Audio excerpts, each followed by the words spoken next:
श्री हरदास बुद्ध प्रदोष व्रत कथा।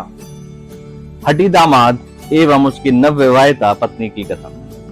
मंगल प्रदोष व्रत की कथा सुनने के उपरांत सूत जी शौनक आदि ऋषियों से कहते हैं कि अब मैं बुद्ध त्रयोदशी प्रदोष की कथा का वर्णन करता हूँ।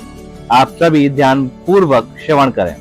प्राचीन काल में किसी ग्राम में एक पुरुष निवास करता था।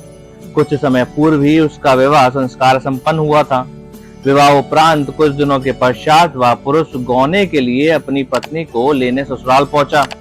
वह बुधवार के दिन पत्नी को विदा कराने पहुंचा।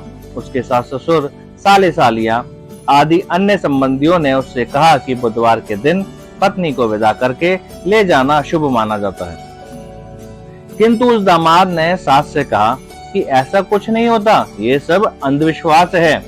मैं तो बुधवार के दिन ही अपनी पत्नी को घर लेकर जाऊंगा।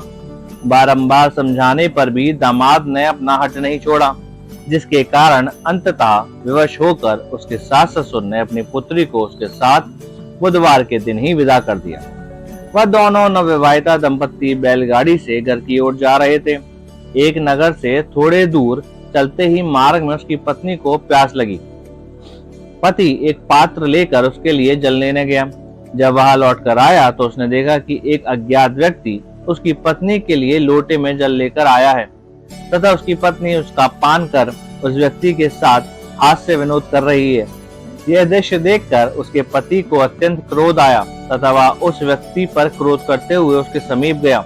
किंतु उस व्यक्ति के निकट पहुंचते ही पति आश्चर्यचकित हो उठा, क्योंकि अज्ञात व्यक्ति का रूप, रंग तथा शारीरिक संरचना पूर्णतः उस पति के समान ही थी, जैसे वह उसका ही प्रतिबिंब हो। वह दोनों वहीं लड़ने लगे तथा उसे लड़ते हुए देखकर वहां पथिकों की भीड़ एकत्रित हो गई। उसी समय वहां सैनिक भी आ गए और उस स्त्री से पूछने लगे कि बता, इनमें से कौन सा पुरुष तेरा पति है। एक समान दो व्यक्तियों को देखकर नवविवाहिता धर्म संकट एवं असमंजस की स्थिति में पड़ गई एवं व्याकुल हो उठी।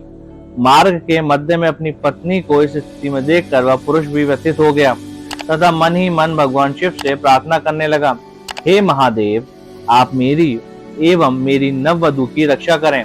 मैंने बुधवार के दिन ही अपनी पत्नी को विदा कराकर अनुचित कार्य किया है। हे भोले शंकर, मैं भविष्य में ऐसा अपराध कदापि नहीं करूंगा, मुझे क्षमा करें भगवान। भगवान शिव ने उसकी प्रार्थना स्वीकार कर ली तथा तत्क्षण ही वह अज्ञात व्यक्ति वहां से अंतर्ध्यान हो गया। तदुपरांत वह पति अपनी नववधू को लेकर सकुशल अपने घर पहुंच गया। उसी घटनाक्रम के पश्चात पति पत्नी दोनों विधि विधान से श्रद्धा पूर्वक बुधवार प्रदोष के व्रत का पालन करने लगे।